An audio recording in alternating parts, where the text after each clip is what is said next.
దేవుని గూర్చి చెప్పిన దేవుడే, దేవుని గూర్చి చెప్పిన దేవుడే. తన కొరకు ఆనాడు చెప్పాడు యేసే గదా, తన కొరకు ప్రతిరోజు చెప్పాలి నీవే గదా. తన కొరకు నువ్వు చెబితే దైవానివే, తన గూర్చి నువ్వు చెబితే దైవానివే.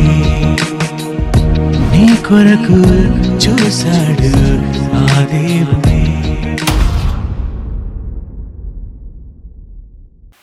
ప్రభునందు ప్రియమైన దేవుని పిల్లలరా, ఈ ప్రత్యేకమైన యవనస్తుల సదస్సుకు చేరువచ్చిన ప్రియులైన మీ అందరికీ ప్రభు యేసుక్రీస్తు నామమున శుభములు పలుకుతూ, ఇక ఈరోజు ఈ సమయానికి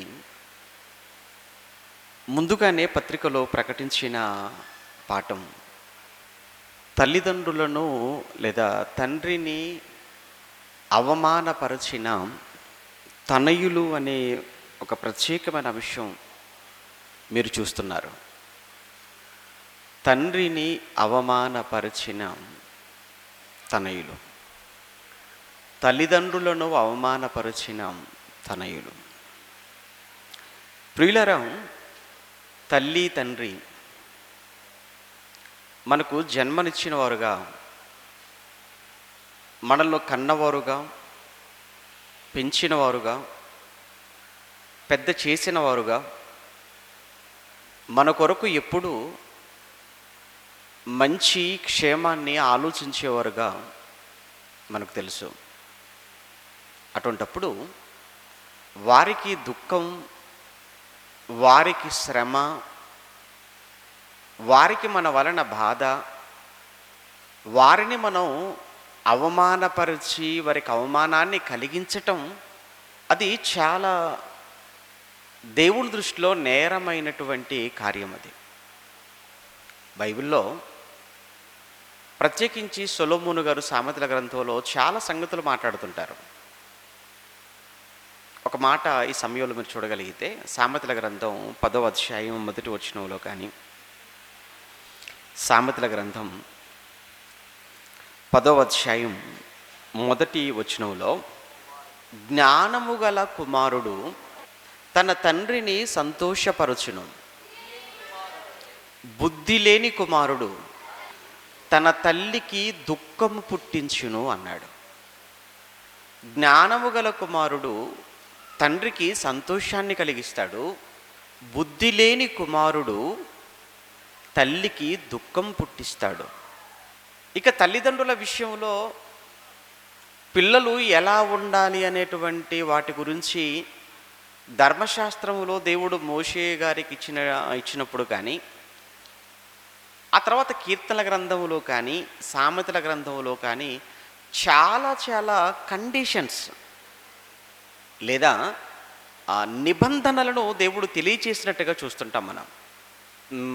ముదిమిలో మన తల్లిదండ్రులను మీరు నిర్లక్ష్యం చేయకూడదని కానీ, ఆ తర్వాత తన తల్లినైనను తండ్రినైనను దూషించువాడు లేదా వారిని చంపువాడు మరణశిక్షకు పాత్రుడు అని కానీ, వాడు శాపగ్రస్తుడు అవుతాడని కానీ, దూషించు వాని కండ్లు లోయకాకులు వచ్చి వాడి కండ్లు పొడుస్తాయి లేదా వాడి కండ్లు పీకేస్తాయి అని కానీ ఈ సామెతల గ్రంథంలో మనకు కనిపించే మాటలు కదా ఈ మాటలన్నీ కూడా. అలానే తల్లిదండ్రులకు పిల్లలుగా మీరు విధేయులై ఉండాలి. క్రొత్త నిబంధనకు వచ్చినప్పుడు కూడా తిరిగి పౌలు గారు ఎఫెసీ పత్రికలో మాట్లాడుతూ, పిల్లలారా మీ తల్లిదండ్రులకు మీరు విధేయులై ఉండండి అంటాడు. అంటే పిల్లలు తల్లిదండ్రుల విషయంలో ఎలా ఉండాలి, ఎలా ప్రవర్తించాలి. ఒకవేళ తల్లిదండ్రులకు లోబడక తిరగబడిన, వారిని దూషించిన, వారిని శపించిన, వారిని నిర్లక్ష్యం చేసిన వచ్చే పరిణామాలు, దేవుడి నుంచి వచ్చే శిక్షలు ఎలా ఉంటాయో అన్న సంగతులు కూడా బైబిల్లో వ్రాయించేశాడు. బైబిలు మతం కాదు కదా. ఈ మాటలు చెబితే ఈ మాటలు ఎవరండి కాదంటారు చెప్పండి? మంచి మాటలే అంటారు తప్ప ఎవరైనా ఇవి మతానికి సంబంధించిన మాటలని ఎవరైనా అనగలరా? ఎవరైనా చెప్పగలరంటారా? తల్లిదండ్రులకు లోబడండి, వారిని ప్రేమించండి, వారిని వృద్ధాప్యంలో వారిని మీరు నిర్లక్ష్యం చేయకూడదు, వారిని దూషించనేకూడదు అని చెప్పినటువంటి ఈ పుస్తకం ఇది మత పుస్తకం అవుతుందా? ఇది మత గ్రంథం అవుతుందంటారా? కాదు కదా.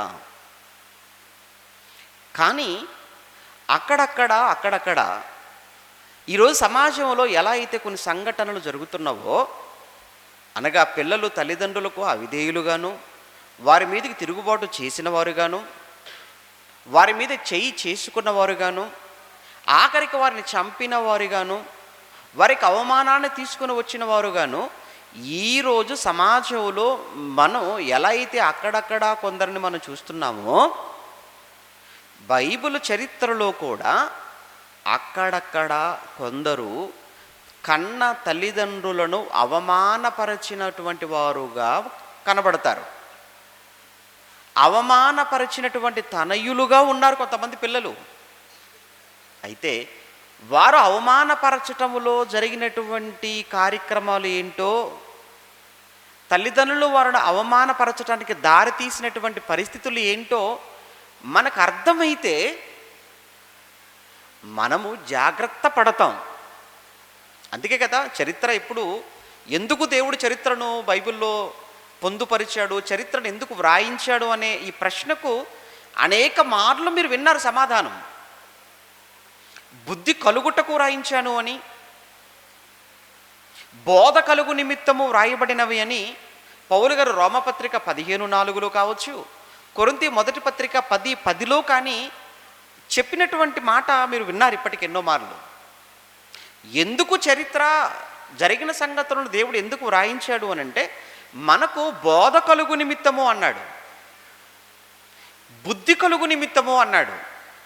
అంటే ఈ జరిగినటువంటి చరిత్రను మనం విన్నప్పుడు, చదువుకుంటున్నప్పుడు, నేర్చుకున్నప్పుడు, దానిని విని చదివి, ఆహా ఈ తప్పు చేసినందుకు వారి కుటుంబంలో ఇలా జరిగింది అని అంటే, ఈ తప్పు నేను చేస్తే నా కుటుంబంలో కూడా ఇదే జరుగుతుంది కనుక వారు చేసిన ఈ పొరపాటు, వారు చేసిన ఈ తప్పు నా జీవితంలో, నా కుటుంబంలో నేను జరగనివ్వను అని అనుకుంటే నీకు బుద్ధి వచ్చిందని అర్థం. మరలా వాళ్ళు చేసిన తప్పులే నువ్వు మరలా రిపీట్ చేస్తున్నావు అని అంటే నీకు ఇంకా బుద్ధి రాలేదు. ఏంటి నీ కళ్ళ ముందు పాడైపోయిన వారు కనబడుతున్నా అదే తప్పును మరలా చేస్తున్నావంటే నిన్ను ఏమనాలి? బైబిల్లో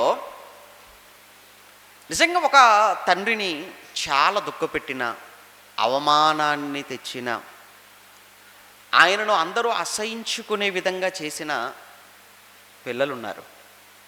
ఇంతకు ఆ తండ్రి ఎవరు, ఆ పిల్లలెవరు తెలియాలి అని అంటే, ఇంతకు వీరు ఎందుకు తండ్రికి అవమానాన్ని తీసుకుని వచ్చారు, ఆ తండ్రికి ఎందుకు అవమానం జరిగింది, అసలు ఎందుకు ఆ తండ్రి దుఃఖపడవలసిన, బాధపడవలసిన పరిస్థితి, ఏం జరిగింది ఈ కుటుంబంలో అని కుటుంబ చరిత్రలోనికి మనం వెళ్ళి చూసినప్పుడు బైబిల్లో ఆదికాండం 34వ అధ్యాయంలో, ఆదికాండం 34వ అధ్యాయాన్ని మనం చదువుకుంటున్నప్పుడు అక్కడ ఒక గాథ దేవుడు చెప్పాడు. అక్కడ ఒక కుటుంబ గాథ, ఒక కుటుంబంలో జరిగినటువంటి ఇన్సిడెంట్, ఒక కుటుంబంలో జరిగిన సంఘటన ఏ కుటుంబంలో కూడా జరగకూడదు. మరలా చెప్తున్నాను, ఇక్కడ ఆదికాండం 34వ అధ్యాయములో ఒక కుటుంబములో జరిగిన చరిత్రను దేవుడు వ్రాయించాడు. దానిని మనం చదువుకున్నాము. లేదా ఒకవేళ ఇప్పటి వరకు మీరు చదవకపోతే, ఇప్పటి వరకు మీరు వినకపోతే, ఇప్పుడు మీరు చదువుతున్నారు, ఇప్పుడు మీరు వింటారు. ఇప్పుడు మీరు విన్న తర్వాత, చదివిన తర్వాత ఈ సిచ్యువేషన్ నా కుటుంబంలో జరగద్దు, ఈ సిచ్యువేషన్ మా కుటుంబంలో ఉండకూడదు అని మీరు జాగ్రత్త పడితే మీకు మంచిది. లేదు అనుకుంటే ఎవరు ఏం చేయలేరు. ఇక 34 ప్రారంభం, 34 ఆదికాండం ప్రారంభ వచనం. లేయా లేయా యాకోబునకు కనిన కుమార్తె అయిన దీనా. ఇక్కడ లేయా, యాకోబు, దీనా వీళ్ళంతా ఎవరు? కుటుంబం. లేయా ఎవరండి? యాకోబు గారి భార్య. దీనా ఎవరు? యాకోబు లేయలకు పుట్టినటువంటి ఒకే ఒక ఏకైక కుమార్తె. అసలు యాకోబు గర్భాన పుట్టినటువంటి వారిలో ఒకే ఒక కుమార్తె అండి దీనా. యాకోబుకి ఎంతమంది పిల్లలు? 12 మంది కుమారులు. యాకోబుకు 12 మంది కుమారులైతే 12 మంది కుమారులతో పుట్టిన ఒకే ఒక కుమార్తె దీనా. ఇక్కడ 12 మంది మగపిల్లల తోడ ఒకే ఒక్క కూతురు పుట్టుంటే, 12 మంది మగపిల్లల తోడుగా ఒకే ఒక దీనా పుట్టింది అని అంటే, ఆ 12 మంది నిజంగా దీనా విషయంలో ఎంత ప్రేమ కలిగి ఉంటారు, ఎంత అనురాగం కలిగి ఉంటారు, ఎంత ఆప్యాయంగా చూసుకొని ఉంటారు చెల్లె అని. అంతే కదా? ఎందుకు? ఒక్కతే కూతురు, అంటే ఒక్కతే ఆడపిల్ల ఇంట్లో. తల్లి కావచ్చు, తండ్రి కావచ్చు, పనివాళ్ళు కావచ్చు, తోడబుట్టిన వారు కావచ్చు, వాళ్ళంతా కూడా దీనాను అల్లారు ముద్దుగా గారాభంగా పెంచుకొని చూసుకొని ఉండొచ్చు. కారణం ఒక్కతే గనుక ఇంట్లో. తెలుసు కదా యాకోబు హిస్టరీ, యాకోబు చరిత్ర తెలుసు కదా. ఇది 34, 33 వరకు జరిగినటువంటి చరిత్ర అంతా కూడా 33 వరకు జరిగింది. ఏంటంటే 33లోనే ఒక పెద్ద ఉపద్రవం నుంచి దేవుడు కాపాడతాడు యాకోబును. 33వ అధ్యాయంలో చాలా పెద్ద సమస్య వచ్చి పడుతుంది. చాలా పెద్ద ఉపద్రవం వచ్చింది ఆయన మీదకు. ఎవరి రూపంలో వచ్చిందంటారా? ఏశావు రూపంలో వచ్చింది. ఏశావు ఎవరా? అన్న. ఏశావు అన్న కదా. ఏం చేశాడు? ఒకానొక రోజు ఏశావును మోసగించాడే. ఏశావును మోసం చేశాడు. ఏశావును మోసం చేసి అక్కడ నుంచి పారిపోయాడు సిరియాకు. ఆ పద్దనరాముకు పారిపోయాడు. అక్కడ ఉన్నటువంటి మేనమామ లాబాను ఇంటికి వెళ్ళిపోయాడు. అక్కడే 20 ఏళ్ల పాటు అక్కడే ఉన్నాడు. భార్యలు, దాసీలు, కుమారులు, కుమార్తె, పనివాళ్ళు, పశువులు, గొర్రెలు, గాడిదలు, సమస్తమైన సంపద, విస్తారమైన సంపద అన్నీ పట్టుకొని 20 ఏళ్ల తర్వాత బయలుదేరి తిరిగి తన సొంత దేశం, తన సొంత ప్రాంతమైన కనానుకు వస్తున్నాడు 33లో. ఈ విషయం ముందుగానే తెలిసిపోయింది. ఎవరికి? ఏశావుకు తెలిసిపోయింది. ఏశావుకు తెలిసి ఏశావు నాకు ఎదురుగా ఎలా వస్తాడో, నా మీద ఎలా పడిపోతాడో, నా ప్రాణం తీస్తాడో, ఏం జరుగుతుందోననే ఒక ఆందోళన, ఒక కలవరం యాకోబులో ఉంది అప్పటికి. కారణం ఏశావు చాలా పగుతూ ఉన్నాడు యాకోబు మీద. అప్పటికి ఏశావు ఎదురు వచ్చేసాడు తన సైన్యముతో, తన దగ్గర ఉన్న పని వాళ్ళందరితో. భయంగానే ఉంటాడు యాకోబు. మీరు చదువుకుంటే ఆ 33 భయంగానే ఉంటాడు. కానీ ఆఖరికి నిజంగా దేవుడు మధ్యలో కలగ చేసుకొని యాకోబుపై ఏశావుకు కలిగించిన ప్రేమ కావచ్చు, వారి మధ్య దేవుడు ఏర్పాటు చేసినటువంటి సాన్నిహిత్యం, సహోదర ప్రేమ కానీ అద్భుతంగా ఉంటుంది. యాకోబు కూడా చాలా ఆశ్చర్యపడిపోయి చాలా ఆనందపడిపోతాడు. ఇతను అనుకున్నది ఒకటి, కానీ యాకోబును దూరంలో చూడగానే ఏశావు పరిగెత్తుకొని రావటం, మెడ మీద పడిపోవటం, ముద్దు పెట్టుకోవటం, ఇద్దరు కన్నీళ్లు పెట్టుకోవటం, దానితో యాకోబుకి ఏం అర్థమవలేదు. అంటే అన్నదమ్ములుగా, అన్నయ్య నీకెంత కావాలో తీసుకో, నాకెందుకురా తమ్ముడు, నీది నువ్వే ఉంచుకో, నాకు కూడా చాలా ఉంది అంటాడు ఏశావు. ఇది 33వ అధ్యాయం.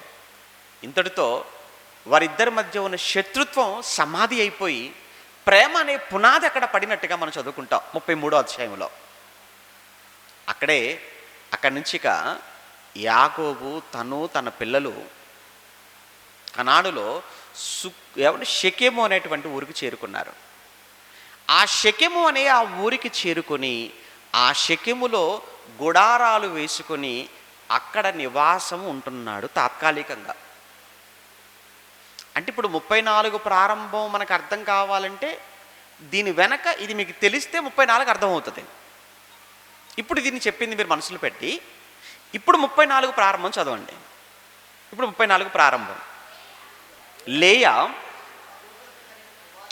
లేయా యాకోబునకు కనిన కుమార్తె అయిన దీనా ఆ దేశపు కుమార్తెలను చూడ వెళ్ళెను. విషయం ఏంటంటే, షెకెముకు వచ్చారు, షెకెములో గుడారాలు వేసుకున్నారు. ఈలోపు యాకోబుకున్నటువంటి కుమారులు వీళ్ళంతా కూడా వారికి ఉన్నటువంటి పశువులు, వాళ్ళకు ఉన్నటువంటి గొర్రెలు అవన్నీ కూడా పొలానికి తీసుకొని వెళ్ళిపోయారు వాటిని మేపడం కోసం. ఇక ఇంటి దగ్గర ఎవరు? లేయా, ఏమండి ఆయన భార్య, అలానే దీనా, పనివాళ్ళు, వీళ్ళంతా అక్కడ ఉండిపోయారు. ఈలోపు దీనాకు ఒక ఆలోచన వచ్చింది. ఏంటంటే, ఇప్పటిదాకా మేము అక్కడెక్కడో పుట్టి అక్కడెక్కడో పెరిగామే, ఎక్కడ పద్దనరాములో, కానీ ఇప్పుడు షెకెముకి వచ్చాము. ఇంతకీ ఈ షెకెము ఎలా ఉందో, షెకెములో ఉన్న మనుషులు ఎలా ఉన్నారో, షెకెములో ఉన్నటువంటి స్త్రీలు ఎలా ఉన్నారో, వాళ్ళ వస్త్రధారణ ఎలా ఉందో, వాళ్ళు ఏం ధరించుకుంటున్నారో, వాళ్ళ అలవాట్లు ఏంటో, ఇవన్నీ కూడా చూడాలి అన్న ఆలోచనతో తను ఇంటిలో నుంచి, తను గుడారవులో నుంచి బయలుదేరి షెకెములో తిరుగుతూ ఉంది. విషయం ఏంటంటేనండి, ఇక్కడ ఒక్కతిగానే వెళ్ళింది కదా, అక్కడ ఒక్కతిగానే వెళ్ళింది. మరి ఒక్కతిగా ఒంటరిగా వెళ్ళింది అని అంటే నా ఆలోచన ఏంటంటే, ఇక్కడ యాకోబును అడిగి వెళ్ళిందా, తల్లిని అడిగి వెళ్ళిందా, ఇంట్లో ఉన్నటువంటి దాసీలను వాళ్ళని అడిగి వెళ్ళిందా అంటే, నాకు తెలిసి వాళ్ళు ఎవరిని కూడా అడిగి వెళ్ళి ఉండకపోవచ్చు అనేది అభిప్రాయం. కారణం ఏంటంటే, అసలే కొత్త ప్రాంతం కదా.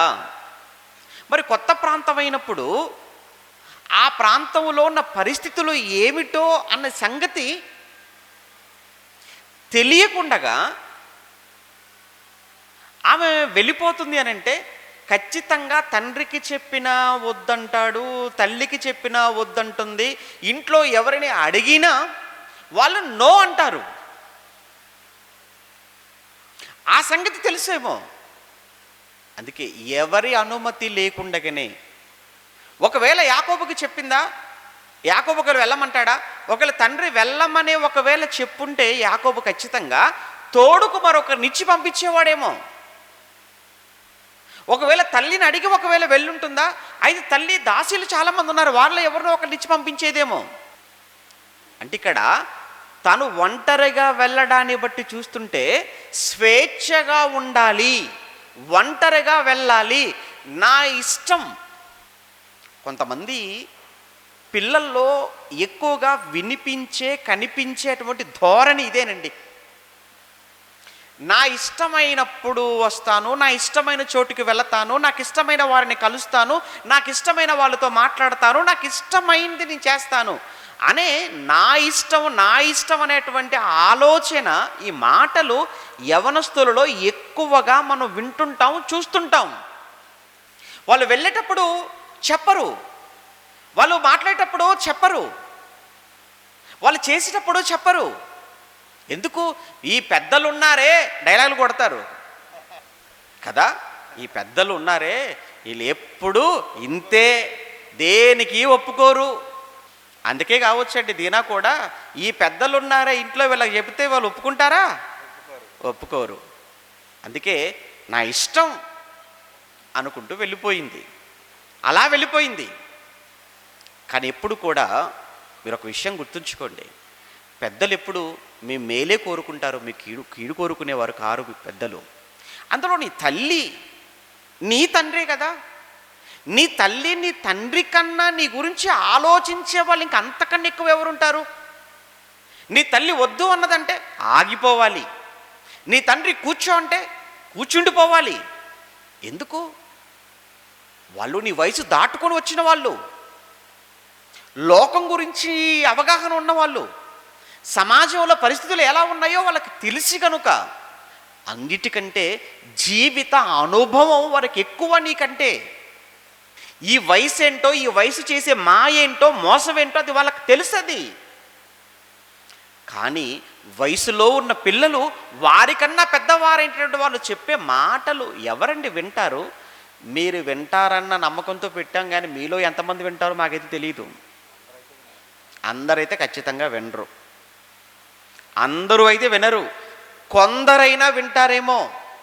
కానీ ఒక మాట చెప్పమంటారా, విన్న వాళ్ళ జీవితాలు ఒకలా ఉంటాయి, వినని వారి జీవితాలు మరొకలా ఉంటాయి. మీరు విననందుకు, వీటిని పాటించినందుకు ఖచ్చితంగా ఒకానొక రోజు మీరు కన్నీళ్ళు పెట్టుకుని బాధపడే పరిస్థితి మాత్రం ఖచ్చితంగా వస్తుంది. ఆ రోజు మీరు చేసినటువంటి తప్పుకు కుమిలి కుమిలి కుమిలి మీరు ఏడుస్తారు. కానీ అప్పటికే జీవితం చేజారిపోతుంది, అప్పటికే జీవితం చేదాటిపోతుంది, మీరు ఏం చేయలేరు ఇక. అందుకే దేవుడు మిమ్మల్ని ప్రేమించి మీపై నమ్మకం ఉంచి ఎవ్వరికి లేని, ఎవ్వరికి దక్కని ఒక అద్భుతమైన అవకాశాన్ని ఈ 2 దినాలు మీకు ఇచ్చి తెచ్చి ఇక్కడ కూర్చోబెట్టాడు అని అంటే మీరు దీన్ని చాలా జాగ్రత్తగా మీరు ఉపయోగించుకోవాలి. పోనీ ఎవరి మాట ఎందుకండి, పోనీ అండి మీ తల్లి మీద నమ్మకం లేదు, తండ్రి మీద నమ్మకం లేదు అనుకుందాం కాసేపు. పోనీ మీ పెద్దల మీద మీకు నమ్మకం లేదు, దేవుడి మీదనైనా లేదా మీకు నమ్మకం? దేవుడి మీదనైనా నమ్మకం లేదా? కనీసం దేవుడి మీదనైనా మీకు ఆ నమ్మకం ఉంటే దేవుడినైనా అడగండి, దేవుని సలహా తీసుకోండి. మీరు ఎక్కడికైనా వెళ్ళాలా, మీరు ఎక్కడికైనా వెళ్ళాలి అని మీరు అనుకుంటే దేవుని సలహా తీసుకోండి. ఏంటంటే దేవుడు సలహాలు ఇస్తాడా? ఇస్తాడు. దేవుడు సలహాలు ఇస్తాడా? దేవుని అడగాల, అడిగితే చెప్తాడా? ఎందుకు చెప్పడండి? నువ్వు అడగాలే కానీ దేవుడు చెప్పని సంగతి ఏముంది? ఇంకో విషయం తెలుసు చెప్పమంటారా? ఆల్రెడీ దేవుడు అన్ని విషయాలు చెప్పేశాడు, అన్నీ వ్రాయించేశాడు, అన్నీ చెప్పి వ్రాయించాడు ఆయన. ఒక మంచి మాట 32వ కీర్తన 8వ వచనంలో, కీర్తన 32వ అధ్యాయం 8వ వచనం చూద్దాం. 32వ కీర్తన 8వ వచనం చూడండి. నీకు ఉపదేశము చేసేదను. ఎవరికి చెప్తున్నాడు? నీకే, యవనస్తుడా, నీకే చెప్తున్నాడు. అమ్మా యవనస్తురాళ్ళు, మీకే చెప్తున్నాడు ఆయన. నీకు నేను ఉపదేశము చేసేదను, నీవు నడవవలసిన మార్గమును నీకు నేను బోధించేదను. వింటావా? నా ఉపదేశం వింటావా? నా ఉపదేశం వింటావా? దేవుడు అంటున్నాడు, యవనస్తులారా నా ఉపదేశాన్ని మీరు వింటారా? మీరు వింటానంటే మీరు నడవవలసిన మార్గమును నేను మీకు బోధిస్తాను అంటున్నాడు. మీరు వింటానంటే బోధిస్తాను, మీరు వింటానంటే నేను బోధిస్తాను అంటున్నాడు. అంటే ముందు వినాలనేటువంటి మనసు ముందు నీకు ఉండాలి.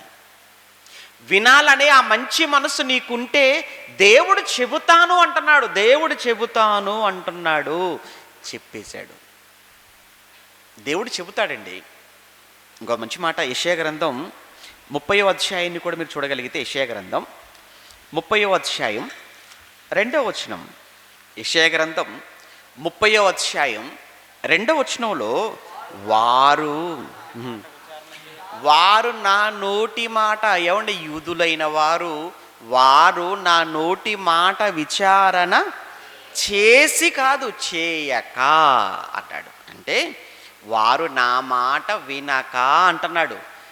యూదులు, ఇశ్రాయేలీలు దేవుని మాట విచారణ చేయక, దేవుని మాట వినక, ఫరో బలము చేత తమ్మును తాము బలపరుచుకొనుటకు, ఐగుప్తు నీడను శరణు జొచ్చుటకు ఐగుప్తునకు ప్రయాణము చేయుదురు. అయితే మీరు ఎవరి బలము చూసి, ఎవరు బలవంతుడు అనుకొని ఎవరి దగ్గరకు మీరు వెళుతున్నారో వాడికున్న బలం పోతుంది, వాడికే అవమానం కలుగుతుంది, ఆడి వలన మీరు ఇంకా అవమానం పాలవుతారు. అంటే ఇక్కడ ఒకానొక రోజు ఇశ్రాయేలీలు చేయబోయేటువంటి ఆ తప్పిదాన్ని గూర్చి మాట్లాడుతున్నాడు దేవుడు ప్రవక్తల ద్వారా. నేను చెప్పినటువంటి, మీ ద్వారా నేను పలికిన మాట వారు వినకుండా నా మాట ప్రక్కన పెట్టి కళ్ళ ముందు కనబడుతున్న ఐగుప్తు రాజైన ఆ ఫరో యుద్ధకు వెళ్ళిపోతున్నారు. వాడేదో వీళ్ళకు మేలు చేస్తాడని. నాకంటే ఎక్కువనా వాడు? నేనే కదా మీ మీదకి బబులోను రూపంలో ఉపద్రవాన్ని రప్పించిపోతున్నాను. నేనే కదా నెబుకద్నెజరుని మీ మీదకి దండెత్తమని చెప్పాను. వాడి నుంచి మిమ్మల్ని కాపాడేది నేను కదా. నన్ను కాదని నన్ను ప్రక్కన పెట్టి ఐగుప్తుని చూసి ఐగుప్తు దగ్గరికి మీరు వెళ్ళిపోతారా? ఇది ఈ మాటల్లో ఉన్న ఉద్దేశం అండి. అది అంటే వీళ్ళు ఇక్కడ చేసిన తప్పేంటంటే దేవుని మాటను వాళ్ళు ప్రక్కన పెట్టారు. దేవుని మాట వాళ్ళు విచారణ చెయ్యలేదు. తత్ఫలితంగా యూదులకు వచ్చిన కష్టం ఏంటో, యూదులకు వచ్చిన శ్రమ ఏంటో, వారు ఎన్ని బాధలు అనుభవించారో చెరలోనికి వెళ్ళిపోయి అదంతా మీరు చదువుకుంటారు ప్రవక్తల గ్రంథాలలో. ఓకేనా? అంటే దేవుని మాట. అప్పుడప్పుడు లోకంలో ఒక సామెత చెప్తుంటారు, పెద్దల మాట సద్ది మూట అని. ఏంటి పెద్దల మాట సద్ది మూట? ఏంటి పెద్దల మాట అంత విలువైనదా? అంత ఆరోగ్యకరమైందా? అంత బలమైందా? పెద్దల మాటే అలా అంటే మరి దేవుడి మాట సంగతి ఏంటి? దేవుడి మాట సంగతి ఏంటి చెప్పండి? ఏమంటే దేవుడు చెప్పినట్లుగా చేసి దేవుని మాట విని దేవుడికి లోబడి చెడిపోయిన పాడైపోయిన ఒక్కని మీరు చూపించండి బైబిల్ చరిత్రలో. బైబిల్ చరిత్రలో దేవునికి లోబడి దేవుని మాట విని దేవుడు చెప్పినట్టుగా చేసి పాడైపోయిన ఏ ఒక్కరినైనా మీరు చూపించగలరా చరిత్రలో? లేదు అని మీరు నమ్మినప్పుడు మరి మీరు ఎవరి మాట మీరు వినాలి? మీరు ఎవరి మాటకు మీరు లోబడాలి? తల్లిని పక్కన పెట్టేశారు, తండ్రిని ప్రక్కన పెట్టేశారు. ఇక సేవకుల అసలు మీకు లెక్కే లేదు. ఏమండి, సేవకుల మాట వింటారా? బోధకుల మాట వింటారా? వింటారు. వినటం అంటే చెవులతో వినటం కాదు. వినటం అంటే చెవులతో వినటం కాదండి. ఇగో వింటనే ఉన్నారు, నిన్నటి నుంచి వింటున్నారు కదా, వింటనే ఉన్నారు. చెవులతో వినటం కాదు. మీరు విన్నారు అని ఎప్పుడు? లోబడినప్పుడు మీరు విన్నట్లు. మీకు అర్థమవుతుందా? విన్నారు అని ఎప్పుడు అనుకుంటాం? విన్నారు అని ఎప్పుడు అనుకుంటామండి? విన్నదానికి లోబడినప్పుడే మీరు విన్నారు అని అర్థం. అంతే తప్ప ఏమండి ఏవో చెవులతో మేము వింటున్నాం కదా అంటే అది విన్నట్టు కాదు. ఇక్కడ దీనా పరిస్థితి చూస్తుంటే దీనా పరిస్థితి చాలా దీనంగానే అయిపోయింది. ఆఖరికి చాలా దీనం. ఎంత దీనమో, ఎంత హీనమో చూద్దాం.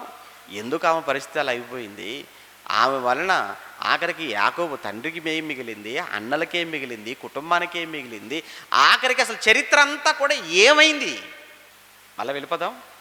34 ఆదికాండం 34 ప్రారంభం. ఆదికాండం 34 ప్రారంభం.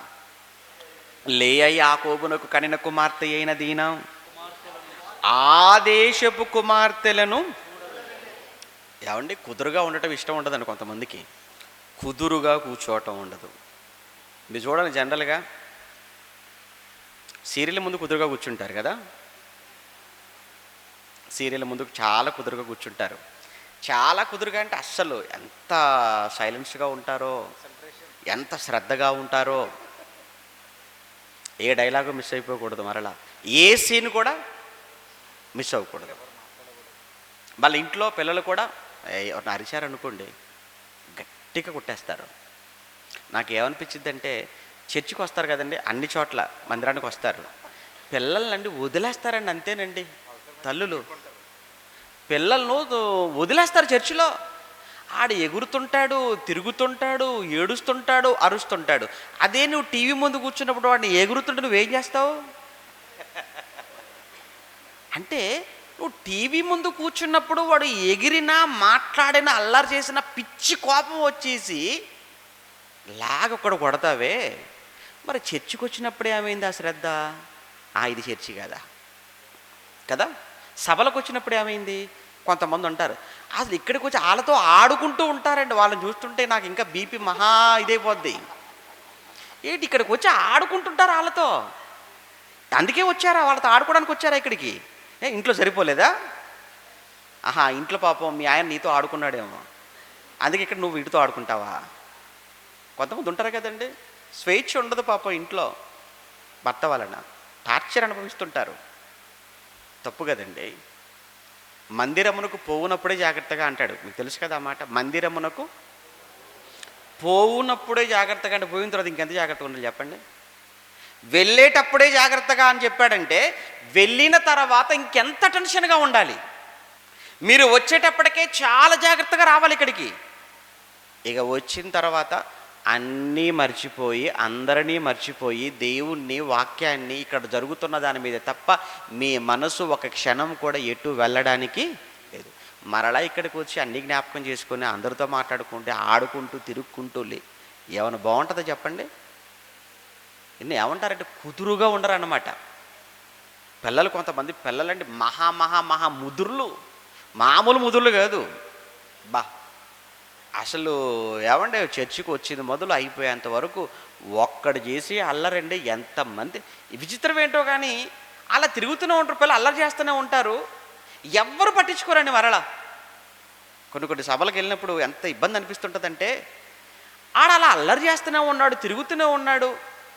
మేము ప్రసంగం ఆపి మేము చెప్పాలా? మీకు అంత ఇంట్రెస్ట్గా ఉందా వాడు తిరుగుతుంటే? మీకు ఇబ్బంది అనిపించడం లేదా?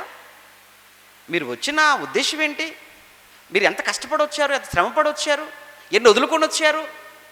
మీ ప్రయాస అంతటిని ఇద్దరు, ముగ్గురు లేదా ఒక్కడు చేసేటువంటి డిస్టర్బెన్స్తో, ఈ అల్లరితో అంత వృధా అయిపోతున్నప్పుడు వాళ్ళని తీసుకెళ్ళి రూమ్లో పెడితే తాళం వేయకూడదు అసలు మీరు? అంటే మీకు అంత పట్టుదల ఉంటే, నిజంగా మీకు అంత డిస్టర్బెన్స్గా మీరు ఫీల్ అవుతే, ఎంత వాక్యం చెప్పబడుతుంటే మేము వచ్చిందే వాక్యం వినడానికి, మేము వచ్చిందే వాక్యం నేర్చుకోవడానికి అయితే ఏంటండి తలపోటు అని మీరు అనుకోవాలి. కానీ మీకు ఉండదు కదా అసలు వాక్యం అంటే. మీకు ఎక్కడ లెక్క? అదే మీకు నచ్చిన కార్యక్రమాలు అయితే అంతెందుకంటే మీరు మాట్లాడుకుంటున్నా మధ్యలో పిల్లలు లాగొడు కొట్టేస్తారు. కొంతమంది చూడండి, ఇద్దరు మాట్లాడుకుంటున్న ఆడవాళ్ళు మధ్యలో ఏమంటే వాడు కొడుకు వచ్చేసి అమ్మాని చేయలాగినా, అమ్మాని కొంగులాగినా ఆయన కొడితే ఎక్కడో పడతాడు ఆడంతే. ఇంకా ఏంటి మీరిద్దరూ మాట్లాడుకుంటుంటే మధ్యలో వాడు డిస్టర్బ్ చేసినా మీకు అంత చిరాకు వచ్చిందే? మరి ఇక్కడ ఒక సేవకుడు, ఒక బోధకుడు నిలబడి కూర్చొని అరచి గొంతెత్తి కేకలు పెట్టి చెబుతుంటే పిల్లలు తిరుగుతుంటే మీకు ఎలా మనసు ఒప్పుతుందో నాకు తెలియట్లేదు. మీ పిల్లలు మీరు ఎలా వదిలేసి తిరుగుతున్నారో తెలియట్లేదు అసలు. ఏమంటే ఇది ఇక్కడే కాదు, ఇక్కడ మాత్రమే కాదు, రేపు ఇక్కడి నుంచి మీరు వెళ్ళిన తర్వాత మీ కాలేజీల్లోనైనా, మీ సెంటర్లోనైనా, ఆరాధనలోనైనా ఒక్కసారి మీరు ఆలోచించండి. ఇక్కడ మాట్లాడుతుంది మేము అనుకుంటే చాలా తప్పు. మరలా ఇక్కడ చెప్తుంది మా మాటలా మేము చెప్తున్నాము? ఎవడు నా గురించి చెప్పడానికి వచ్చాను ఇక్కడికి? మీరు మా గురించి చెప్పుకోవటం లేదు కదా. ఇక్కడ మేము మాట్లాడుతుంది దేవుని మాటలు కదా. మేము మాట్లాడుతుంది దేవుని మాటలు అని అంటే దేవుడే కదా మాట్లాడుతున్నాడు. దేవుడు మాట్లాడడం మీద చెప్తున్నాం మేము, మా సొంత మాటలు మేమేం చెప్పడం లేదు. అంటే ఇక్కడ వినిపెడుతున్నవి దేవుని మాటలు అనే ఆలోచన, భావన మీలో ఉంటే మీరు అటెన్షన్గా ఉంటారు. మీతో పాటు మీ పిల్లలు కూడా చాలా శ్రద్ధగా ఉంటారు. మీరే తల కిందికి వేసుకొని సెల్ ఫోన్లు చూసుకుంటూ, సెల్లో చాటింగ్లు చేసుకుంటూ, మీరే మెసేజ్లు పెట్టుకుంటూ, ఫోన్ వచ్చిందని బయటికి వెళ్ళిపోతూ, మళ్ళీ ప్రశాంతంగా ఫోన్ మాట్లాడి లోపలికి వచ్చి మీరే కూర్చుంటుంటే, మీకే లేనప్పుడు మిమ్మల్ని చూసిన మీ పిల్లలు వాళ్ళు మీకంటే ఇదైపోతారు. వాళ్ళు ఇంకా విలువ లేకుండా చేస్తున్నారండి వాక్యానికి విలువ లేకుండా చేసేస్తున్నారు, అవమానపరుస్తున్నారు వాక్యాన్ని. దయచేసి చేయకండి ఆ పని.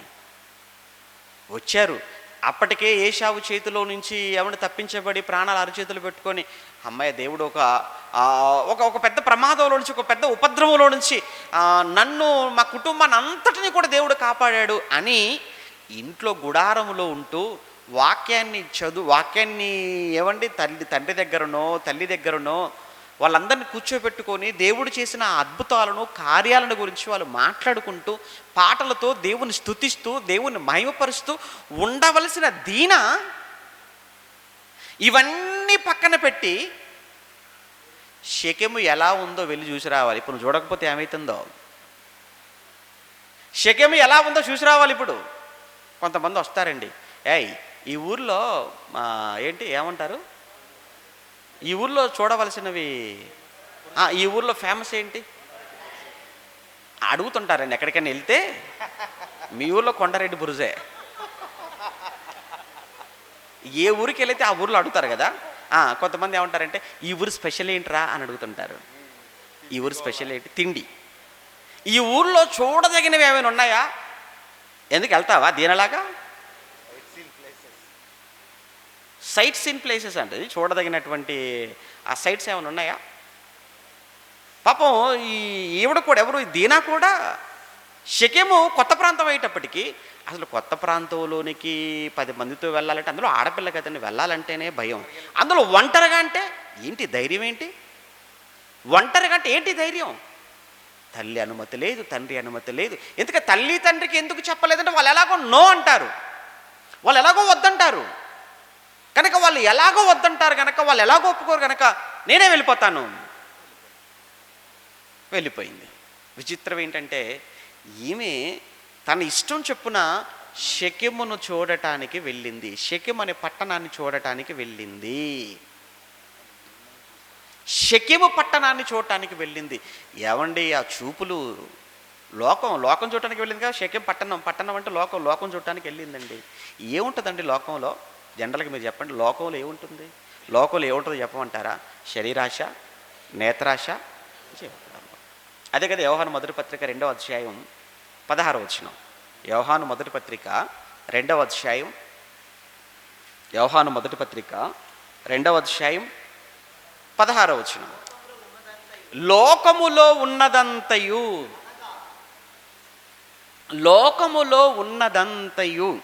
అనగా శరీరాశయు, నేత్రాశయు, జీవపు డంబమును అన్నది.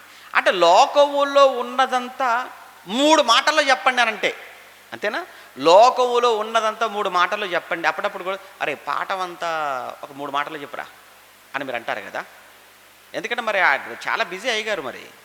అందుకే పాఠం అంతా కూడా ఎన్ని మాటలు చెప్పాలట? 3 మాటలు చెప్పాలట, 3 ముక్కల్లో చెప్పాలట అని మీరు ఎలా అంటారో మీకు దేవుడు అని చెప్తున్నాడు. లోకంలో ఏముంది చెప్పమంటావా? లోకములో ఉన్నదంతా శరీరాశ, నేత్రాశ, జీవపు డంబం. ఇప్పుడు మీరు లోకాన్ని చూడటానికి వెళ్ళారంటే ఈ 3 ఏదో ఒక దాంట్లో పడిపోక తప్పదు. మళ్ళీ చెప్తున్నాను, లోకములో ఉన్నదంతా కూడా ఈ 3 అంటే మీరు లోకాన్ని చూడటానికి మీరు వెళ్ళాలనుకున్నప్పుడు ఖచ్చితంగా ఈ 3 ఏదో ఒక దాని ప్రభావానికి మీరు లోను కాక తప్పదు. చూపులు. నిన్న ఒక మంచి మాట అంటాడు సొలొమోను గారు నిన్న ప్రసంగంలో, కన్నట చూచుట చేత అది తృప్తి పొందే రకం కాదు. కన్ను చూడగానే తృప్తి పొందదు. మరి ఎప్పుడు అనుభవించినప్పుడు, దాన్ని పొందుకున్నప్పుడే కన్ను. కనుక ఈ చూపులు ఏవైతే ఉన్నావో ఇవి చాలా చాలా ప్రమాదం అండి. చాలా ప్రమాదం, చాలా ప్రమాదకరమైనవండి చూపులు. సంసోను గారు కూడా చూశారండి. ఆయన కూడా వెళ్ళాడు ఒకానొక రోజు. ఎక్కడికి? ఆ తిమ్నాథ్కు ఎక్కడికి వెళ్తాడు కదా, వెళ్తాడు. అక్కడికి వెళ్ళి అక్కడ ఒక ఆమెను చూశాడు. ఎవరిని? దెలీలాను చూశాడండి. అంతే, మనసు పారేసుకున్నాడు. చూపు ఆమెను చూశాడు, మనసు పారేసుకున్నాడు. అంతే. ఆమెను చూసినందుకు చూడండి, ఆమెను చూసినందుకు మూల్యం ఏంటో చెప్పమంటారా? ఏ కన్నులతో చూశాడో ఆ కళ్ళు 2 ఉడబీకేశారు. అర్థమైందా? ఏ కన్నులతో చూశాడో దెలీలాను, అదే దెలీలా ఆఖరికి ఆ 2 కళ్ళు లేకుండా పోవడానికి కారకురాలా కాదా? మీరు చెప్పండి. తెలుసు కదా సంసోను చరిత్ర మీకు. ఆఖరికి దెలీలా అప్పచెప్పింది ఫిలిస్తీయులకు. దెలీలా అప్పచెప్పిన తర్వాత ఫిలిస్తీయులు వచ్చి జుట్టు కత్తిరించి తీసుకొని వెళ్ళి 2 కళ్ళు పొడిచి ఇత్తడి సంకెళ్ళ చేత బంధించి చెరసాలలో పెట్టి తిరుగలి విసిరెట్టే పని అప్పగించి ఆ తర్వాత వాళ్ళ దేవాలయంలో తీసుకొని రావటం ఏంటండి? ఎలా ఉన్న సంసోను ఎలా అయిపోయాడేంటి? సంసోన్ అంటే ఎవడురా? భలే భలే వీరుడు అని చిన్నప్పుడు పాడుకునేది పాట. ఏం భలే భలే వీరుడు! ఆ వీరుడికి ఏమైంది? ఇప్పుడు 2 కళ్ళు పోయాయి. వీరుడు ఏమయ్యాడు? బంధించబడ్డాడు. వీరుడు ఏం చేస్తున్నాడు? తిరుగులు విసురుతున్నాడు. ఎందుకు 2 కళ్ళు పోగొట్టుకున్నాడు, ఎందుకు బలహీనుడైపోయాడు, ఎందుకు సంకెళ్ళ చేత బంధించబడ్డాడు అనంటే కారణం ఏంటో చెప్పమంటారా? ఈ 2 కళ్ళు చూశాడు.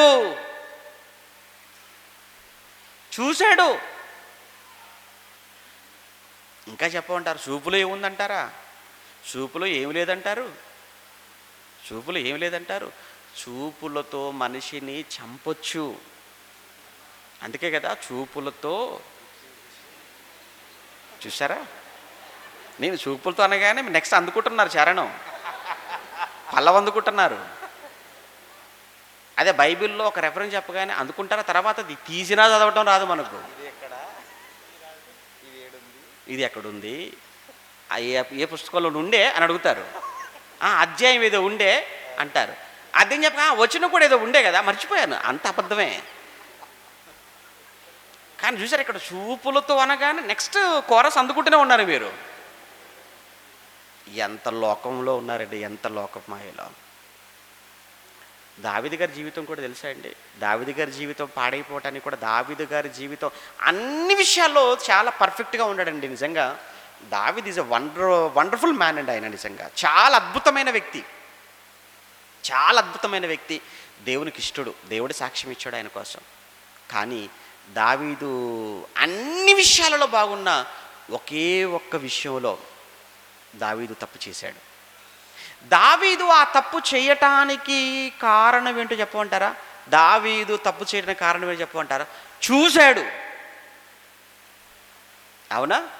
వసంతకాలం యుద్ధం జరుగుతుంది, అక్కడికి వెళ్లకుండా విశ్రాంతి తీసుకున్నవాడు తీసుకుంటే అయిపోయేది. మళ్ళీ సాయంకాలం కాగానే మళ్ళీ మిద్దెక్కగానే చూడకూడని దృశ్యాన్ని చూసేశాడు. చూడకూడని దృశ్యం చూశాడు. చూడగానే కన్ను చూచుడు చేత తృప్తి పొందిద్దా? ఎవరు ఎంక్వైరీ చేశాడు, రప్పించుకున్నాడు, తప్పు చేశాడు. ఆ తప్పును కప్పిపెట్టుకోవడానికి ఇంకొక తప్పు కూడా చేశాడు. ఏంటా తప్పు?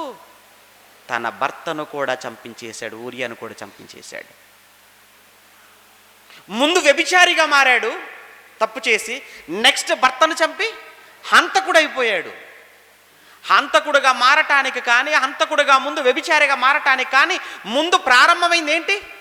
చూపు. మనం ఏమనుకుంటున్నాం? చూపు అంటే ఏముందిలే అనుకుంటాం, చూస్తున్నాం అనుకుంటున్నా. అమ్మో, చూపులో చాలా ప్రమాదం. చూపుల్లో మోహపు చూపు, విషపు చూపు కదా, వార చూపులు, రకరకాల చూపులు.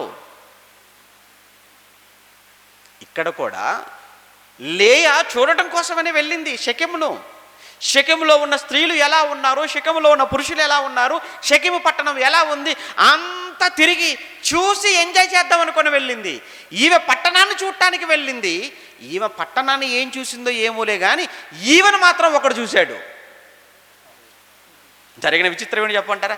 ఈమె పట్టణాన్ని ఏం చూసిందో తెలియదు. ఈమె పట్టణాన్ని చూసినట్టుగా మొత్తాన్ని తిరిగి చూసినట్టు కూడా మనకేమీ తెలియదు. కానీ ఈమె పట్టణం చూడటానికి వెళ్ళింది. ఈలోపు ఒకడొచ్చేసి ఈమెనే చూశాడు. ఈమెను చూసిన తర్వాత ఆడు కావాలనుకున్నాడు, ఆమెను కావాలనుకున్నాడు. సేమ్ దావీదు చూశాడు కావాలనుకున్నట్టు, దావీదు చూసి కావాలి అని అనుకున్నట్టు వీడు చూశాడు కావాలి అని అనుకున్నాడు. అందుకే దావీదు చేసిన ఒకే ఒక్క తప్పు, కానీ దావీదు చేసిన ఒక్క తప్పు ఫలితం అండి కుటుంబం అంతా కూడా శాపంగా మారిపోయిందండి. దావీదు అలా చేశాడా? పుట్టగానే బిడ్డ చనిపోయిందా? ఆ తర్వాత మీరు చూస్తుంటే దావీదు కుటుంబంలో మీరు చూస్తుంటే అమ్నోను గురించి, అమ్నోను సొంత చెల్లినే కదా వాడు మోహించాడు, సొంత చెల్లినే కదా పాడు చేయాలనుకున్నాడు, పాడు చేసేసాడు. ఆఖరికి ఆ విషయం అబ్షాలోముకి తెలిసింది. అబ్షాలోము ఏం చేశాడు? ఈ అమ్నోను మీద పడి చంపేశాడు. ఇప్పుడు ఇవన్నీ చూస్తుంటే దావీదు గారికి ఏమనిపించాలి? దావీదు గారికి ఎలా ఉంటుంది? నా కొడుకే కదా అమ్నోను, వీడు చెల్లెని పాడు చేశాడేంటి? 1, 2 వీడిని వాడొచ్చి చంపటం ఏంటి నాకు ఈ వేదన అని ఆలోచించినప్పుడు నేను ఎక్కడో తప్పు చేశాను. నేను తప్పు చేశాను. అమ్నోను దావీదు తర్వాత సింహాసనం మీద కూర్చొని రాజు అవ్వాల్సిన వాడు ఆఖరికి ఏమైపోయాడు? అర్ధాంతరంగా చంపబడి వెళ్ళిపోయాడు, చచ్చిపోయాడు. కారణం వాడి చూపులే. అంతేనా? వాడి చూపులు బాగుంటే దావీదు తర్వాత సింహాసనం మీద కూర్చోవాలి. చాలామంది యవ్వనములో చిన్ని పొరపాట్లు చేసి జీవితాన్ని అంతా భ్రష్టు పట్టించుకొని, జీవితాన్ని పాడు చేసుకొని, జీవితం అంతా ఏడ్చే ఎంతమంది లేచి చెప్పారు, తమ కెరీర్ అంతటిని కూడా పాడు చేసుకున్న వాళ్ళు. అందులో ముఖ్యంగా చూడండి, యవ్వనంలో ప్రేమ. నిన్న విన్నారు కదా, ప్రేమ. యవ్వనంలో ఉండేది ప్రేమ కాదది, లవ్ కాదది, లస్ట్ అంటారు దాన్ని. లస్ట్, కామం, మోహం, ప్రేమ కాదు. దయచేసి మీ యవ్వనాన్ని మీరు కాపాడుకోండి. ప్రేమ అనే మత్తులో పడిపోయి మీ సమయాన్ని వేస్ట్ చేసుకోకండి. ప్రేమ అనే మత్తులో పడిపోయి మీ జీవితాలు మీరు పాడు చేసుకోకండి. ప్రేమ అనే మాయలో దిగిపోయి మీ కుటుంబాలకు మీరు దూరం కాకండి. మీ విలువైనటువంటి జీవితం, ఎంతో గొప్ప భవిష్యత్తు, దాన్ని అంతటిని ఎందుకంటే పాడు చేసుకుంటారు. సంసోన్ జీవితం కనిపించడం లేదా? దేనా వెళ్ళిందండి, చూసిందట. ఈలోపు ఒకడు షెకెం అనేవాడు వచ్చేసాడు. వాడు ఏమని చూశాడు, ఏం చేశాడు? నెక్స్ట్ చూసిన తర్వాత నెక్స్ట్ ఏం చేశాడు చూస్తారా? చూడండి నెక్స్ట్ ఏం జరిగిందో. 34వ అధ్యాయం. షెకెము ఆమెను, ఆ దేశమును ఏలిన హివ్వీయుడైన హామోరు కుమారుడగు షెకెము ఆమెను చూచి ఆమెను పట్టుకొని ఆమెతో శయనించి ఆమెను అవమానపరిచెను. పట్టుకున్నాడు, ఇంటికి తీసుకెళ్ళాడు, ఆమెను పాడు చేసేశాడు. ఆమెను పాడు చేశాడు. నిజంగా ఒకవేళ దీన వెళ్ళుండకపోతే, ఇలా కూడా ఆలోచిద్దాం.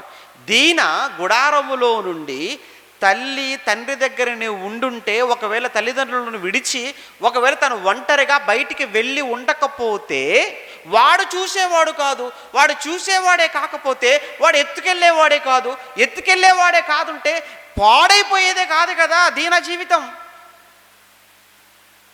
వాడు ఎత్తుకెళ్ళి లోపల పెట్టి పాడు చేసి ఇంట్లో పెట్టి తండ్రిని పట్టుకొని ఇక్కడికి వచ్చేసాడు, యాకోబు ఇంటికి. పాడు చేసి వచ్చాడు. బాగా వినండి, ఇక్కడ పాడు చేసి వచ్చేసాడు. పాడు చేసి వచ్చి, ఏమండి మీ అమ్మాయి బాగుంది, మీ అమ్మాయిని చూశాను, మీ అమ్మాయిని ఇష్టపడ్డాను, మీ అమ్మాయిని నాకు ఇచ్చి పెళ్లి చేస్తారా అని అడుగుతాడు. ఇది ఏదో ముందే ఉండాలి కదా, ఇది ముందుండాలి కదా. ఈరోజు చాలామందికి చూడండి, తిరుగుతారు, పార్కులు అమ్మడి తిరుగుతారు, సినిమాలు అప్పుడు తిరుగుతారు, ఐస్ క్రీమ్ పార్లర్ అంటే అదంటారు ఇదంటారు, ఓ షాపింగ్ లాంటి తిరిగి చేయవలసినవన్నీ చేసి అప్పుడు వచ్చేసి, ఏమండి మీ అమ్మాయి నాకు ఇస్తారా అప్పుడు అడుగుతారు. నీకు నిజంగా అంటుంటే ముందు ఏమైంది? వీళ్ళు ఇక్కడ నో అంటారు నీ గురించి తెలిసి. ఇప్పుడు ఏం చేస్తారు?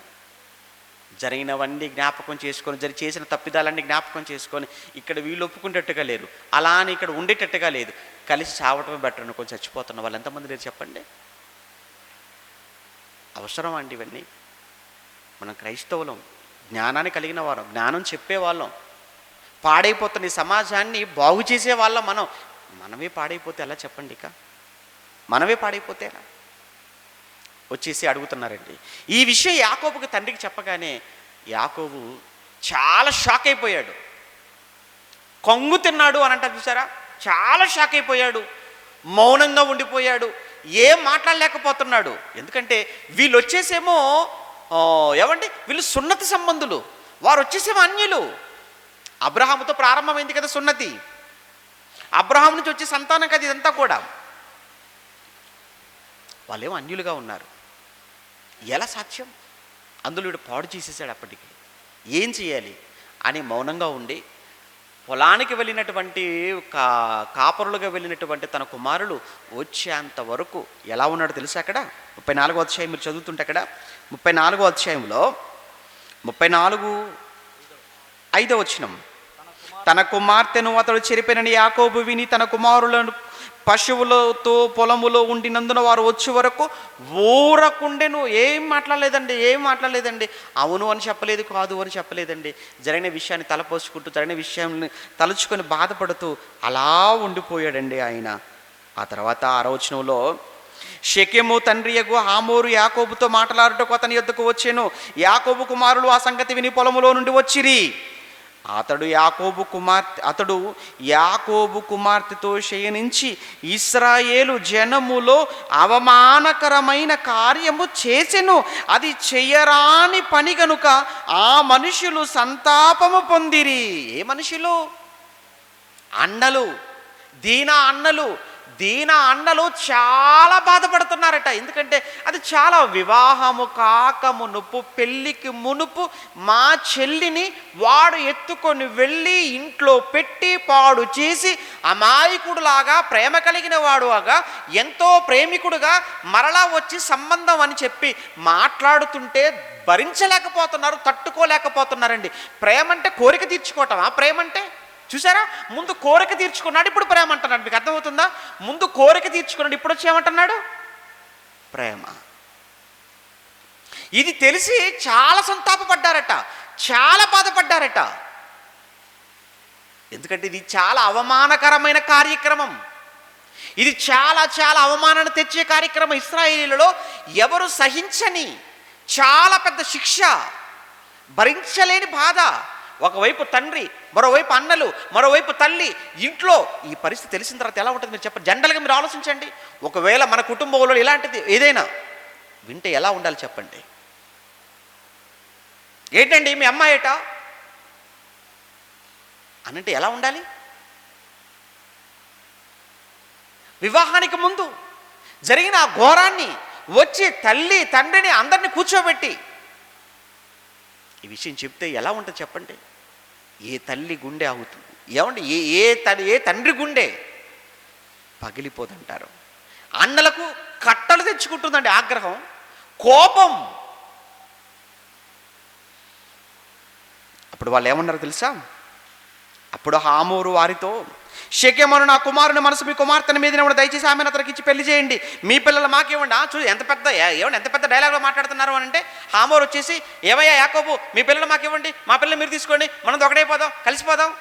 ఏంటి అంత తేలిక? ఎలా మాట్లాడతారో చూడండి, ఎంత సింపుల్గా మాట్లాడుతున్నారు. జరిగినటువంటి తప్పిదం ఏంటి, చేసిన పొరపాటు ఏంటి, ఆ పొరపాటుని కప్పిపుచ్చుకోవడానికి మాట్లాడుతున్న మాటలేంటి ఎలా ఉన్నాయి?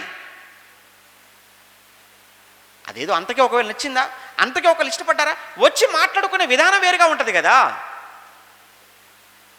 చేయవలసిన తప్పు చేసేసారు, జరగవలసిన పొరపాటు జరిగిపోయింది, ఇప్పుడు వచ్చేసి అప్పటికి దీని అక్కడే ఉంది, బంధించేశారు. మరలా వాళ్ళు రాజు, వాళ్ళు ఆ ప్రాంతానికి వాడే, ఆడి కొడుకే ఈ షెకెం అనేవాడు.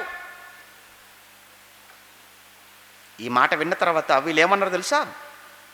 వీళ్ళు ఏం మాట్లాడుతున్నారో తెలుసా? 13, అయితే తమ సహోదరుని దీననాథుడు చెరిపినందున యాకోబు కుమారుడు షెకెముతో అతని తండ్రి హమోరుతో కపటముగా ఉత్తరం ఇచ్చింది. కపటంతో మాట్లాడుతున్నారు. వాస్తవానికి ఇక్కడ వీళ్ళ మనసులు కూడా ఆగ్రహంతో నిండిపోయాయి, భరించలేకపోతున్నారు. కనుక అక్కడ ఎప్పుడైతే ఈ మాట విన్నారో, ఈ మాట విన్న క్షణం నుంచి పగతో రగిలిపోతున్నారు, అవకాశం కోసం చూస్తున్నారు. అందులో ప్రత్యేకించి షిమ్యోను, లేవి అనే ఇద్దరు ఇంకా పట్టలేకపోతున్నారండి. కారణం వీళ్ళిద్దరు ఎందుకు అంత పట్టలేకపోతున్నారు అని అంటే, వీళ్ళిద్దరు కూడా ఒకే తల్లి పిల్లలు, లేయ కుమారులు షిమ్యోను, లేవి కూడా. మిగతా వాళ్ళంతా రాహేలుకు దాసీలకు పుట్టిన వాళ్ళుగా ఉన్నారు. ఇక్కడ దీన తోడ పుట్టింది అంటే ఒకే తల్లి, లేయ పిల్లలు గనక షిమ్యోను, లేవి. ఎవరు మాట్లాడినా మాట్లాడకపోయినా, ఎవరు వచ్చినా రాకపోయినా షిమ్యోను, లేవి మాత్రం ఉడికిపోతున్నారు. వాళ్ళు ఇంత అవమానం చేస్తాడా మా చెల్లికి, ఇంత ఘోరంగా పాడు చేస్తాడా నా చెల్లిని? లేదు. అయితే మీరు ఒక పని చేయండి, మా చెల్లిని ఇవ్వాలంటే కండిషన్ ఏంటంటే మీరందరూ కూడా సున్నతి చేసుకోవాలి అన్నాడు. దానికి మీ సున్నతే కదా, చేసేసుకుంటామంటారు. చాలామంది పెళ్ళికి ముందు కూడా చూడండి, ఆడపిల్లలు అన్యులు ప్రేమిస్తుంటారు. అమ్మా దేవుడు అంటే తెలియదు, వాక్యం తెలియదు, భక్తి తెలియదు, నువ్వేమో దేవుడు అన్న, నేను మార్చుకుంటాను కదన్నా. మారతానన్నాడు. బాప్తిజం కూడా తీసుకుంటాను, చర్చి కూడా వస్తానన్నాడు. ఆహా, నిజమా? ఇలా మాటలు అవి వాళ్ళు ఎందుకంటున్నారు నీకు అర్థం అవట్లే. ఎందుకంటున్నాడు ఏంటి అంటే, నీ మీద ఉన్నటువంటి ప్రేమతో వాడు నీ బాప్తిజం తీసుకుంటా, దేవుడి మీద ప్రేమతో కాదు. నిన్ను ప్రేమించాడు, నువ్వు దక్కాలి అని నువ్వు చెప్పింది చేయాలి అంతే. ఆ తర్వాత ఇక నీ మాట ఆడింటాం కదా, ఆడ చెప్పింది నువ్వు చేయాలి. నీ మాటలే ఉండవు ఇక. చాలామంది అండి ఇలా, ఎంతమంది లేరు చెప్పండి, అబ్బాయిలు కూడా అమ్మాయిల విషయంలో. ఒరే ఏంట్రా అంటే, లేదన్నా అమ్మాయి నా కోసం ఏమైనా చేస్తా అన్నదన్నా, అమ్మాయి బాప్తిసం తీసుకుంటా అన్నదన్నా, వచ్చేస్తా అన్నదన్నా. ఇవన్నీ అవసరానికి చెప్పే మాటలు, అవసరానికి ఆడే మాటలు, అబద్ధపు మాటలు ఇవన్నీ. సున్నతి చేసుకోవాలనగానే చేసుకుంటా చేసుకుంటా చేసుకుంటా అనేసారని అంతే. వాళ్ళు వెళ్ళేసి ఆ దేశానికి వెళ్ళిపోయి వాళ్ళ పట్టణానికి వెళ్ళిపోయేసి ఆ పట్టణంలో ప్రకటన జారీ చేశాడు ఈ హామోర్ అనేవాడు. ఏమని, ఇదిగో యాకోబు ఉన్నాడు, యాకోబుకు పిల్లలు ఉన్నారు, ఆ పిల్లలు మనం చేసుకుందాం, మన పిల్లలు వాళ్ళకి ఇచ్చేద్దాం, వాళ్ళు మనం కలిసిపోవచ్చు, వాళ్ళకి పోవడంత ఆస్తుంది, ఆస్తి మందైపోతుంది. వీళ్ళు కూడా చాలా ప్లాన్ చేశారు. ఇతను కూడా అంత ఈజీగా ఒప్పుకోలేదు. ఇక్కడ కూడా మీరు చూస్తుంటే, మీరు ఆ అధ్యాయంలో ఒక మాట మీరు చూడాలి. ఏమంటే 23, వారి మందలు వారి ఆస్తి వారి పశువులన్నీ మనవైపోతాయి కదా. ఇదన్నమాట. అయితే కొంతమంది వ్యాపారాల కోసం ఒకటైపోతుంటారు చూసారా, కొంతమంది చూసారా, డబ్బుల కోసం ఆస్తుల కోసం పెళ్ళి కలుపుతుంటారు. ఆడికి ఎంత ఉంది మనకి ఎంత ఉంది, వాడో మనం కలిసిపోతే మన అమ్మాయిని ఆడికి ఇచ్చిన, ఆడమ్మాయిని మనం తెచ్చుకున్నా కానీ వాడిది మంది కలిస్తే మన ఊళ్ళో మనం మించినోడే ఉండడు అని ఇట్లా సంబంధాలు చూస్తుంటారండి. ఏంటో ఏమర్థమవుతుంది నిజంగా, ఇలా నా సంబంధాలు సేమ్ అండి. ఇక్కడ హామోరు సంబంధం ఇది కూడా. హామోరు కూడా ఇప్పుడు కానీ యాకోబు పిల్లలంతా మనం తెచ్చేసుకుని మన పిల్లలు వాళ్ళకి ఇచ్చేసాం, వాళ్ళకి బోడంతుంది మనకు బోడంతుంది, వాళ్ళది మనం కలిస్తే మనం ఇంకెక్కడికి వెళ్ళిపోవచ్చు అనుకున్నారు అంతే. ఇంకా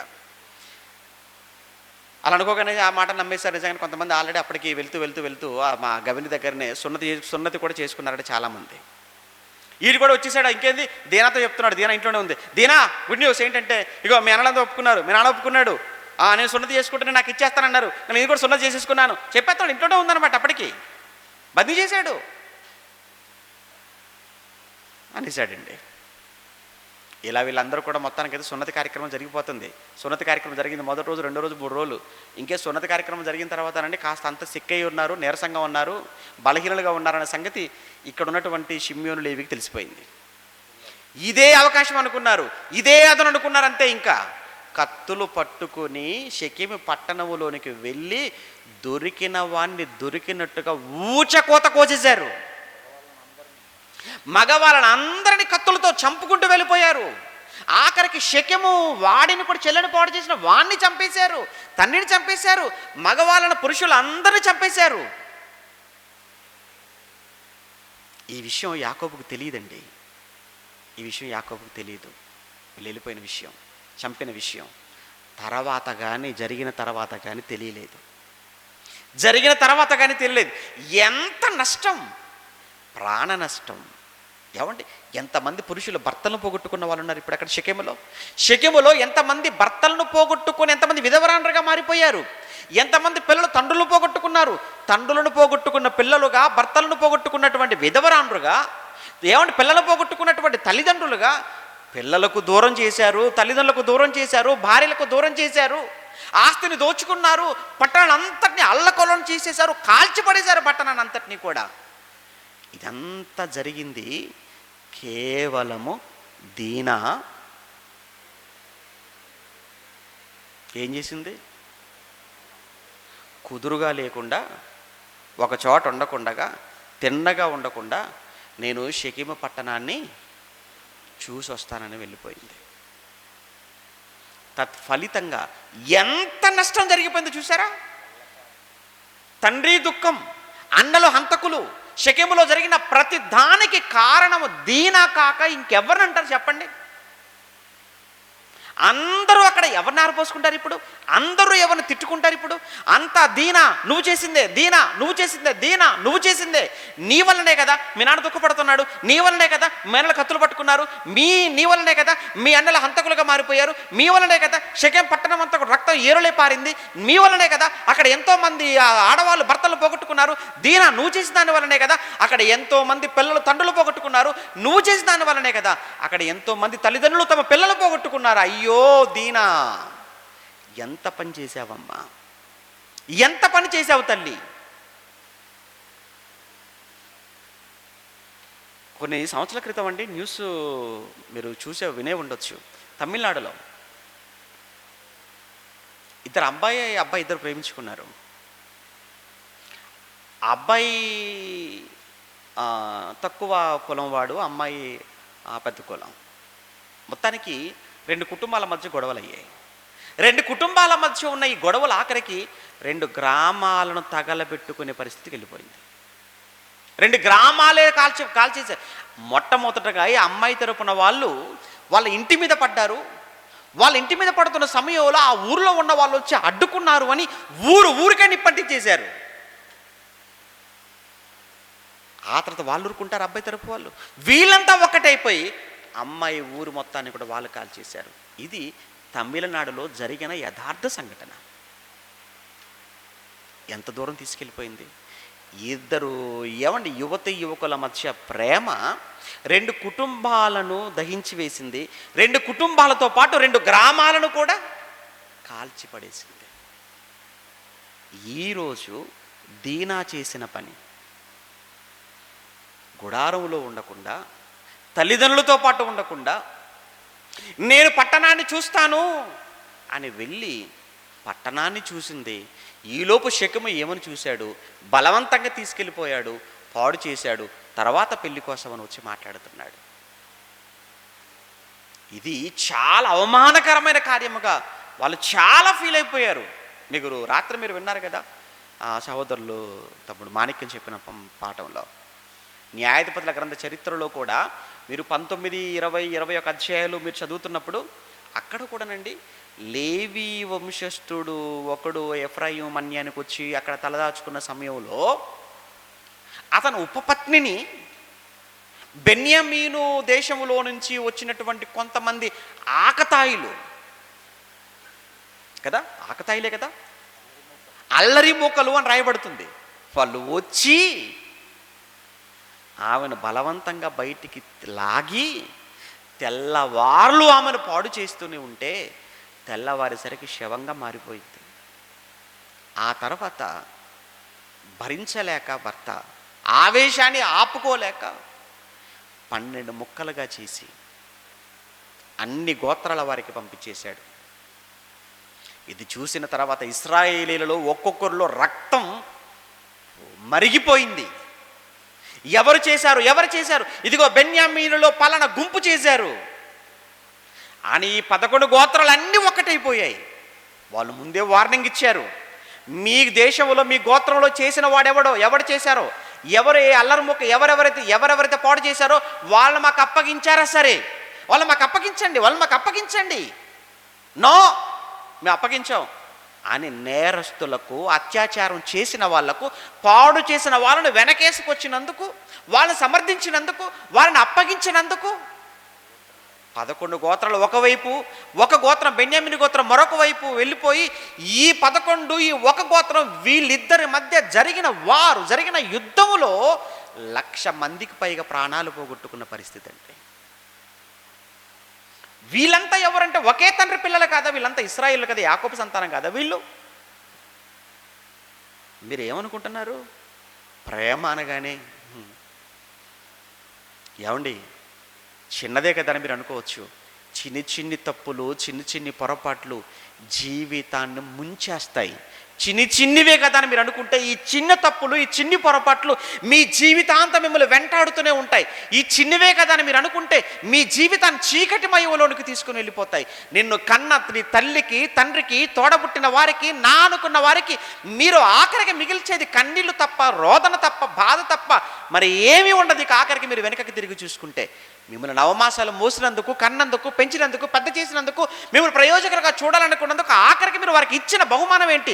కన్నీళ్ళేనంటారా? చెప్పండి. వాళ్ళకి మీరు ఇచ్చేది ఏంటి? బాధ అంటారా? మీరు ఇచ్చేది ఏంటి? వాళ్ళకి దుఃఖం అంటారా? ఆఖరికి ఇదంతా జరిగిన తర్వాత యాకోబు ఇదంతా జ్ఞాపకం చేసుకొని యాకోబు ఏమని బాధపడుతున్నాడు ఒక్కసారి మీరు చూస్తారా?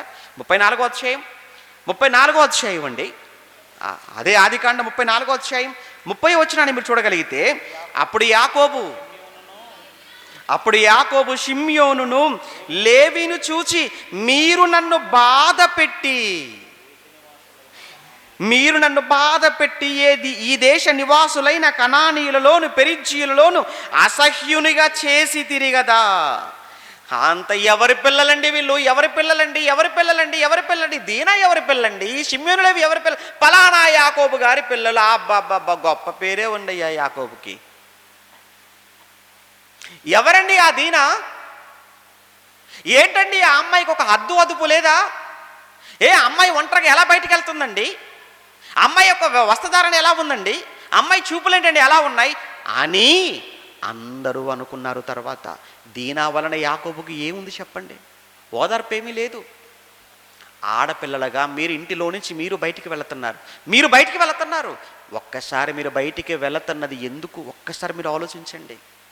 మీరు బయటికి వెళ్తున్నప్పుడు ఎలా వెళుతున్నారు? ఏ ఉద్దేశంతో వెళుతున్నారు? మీ చూపులు ఎలా ఉన్నాయి? మీ చూపులు తిన్నగానే ఉన్నాయా? అటు ఇటుగా ఏమైనా మీరు చూస్తున్నారా? చూసి ఏమైనా నవ్వుతున్నారా?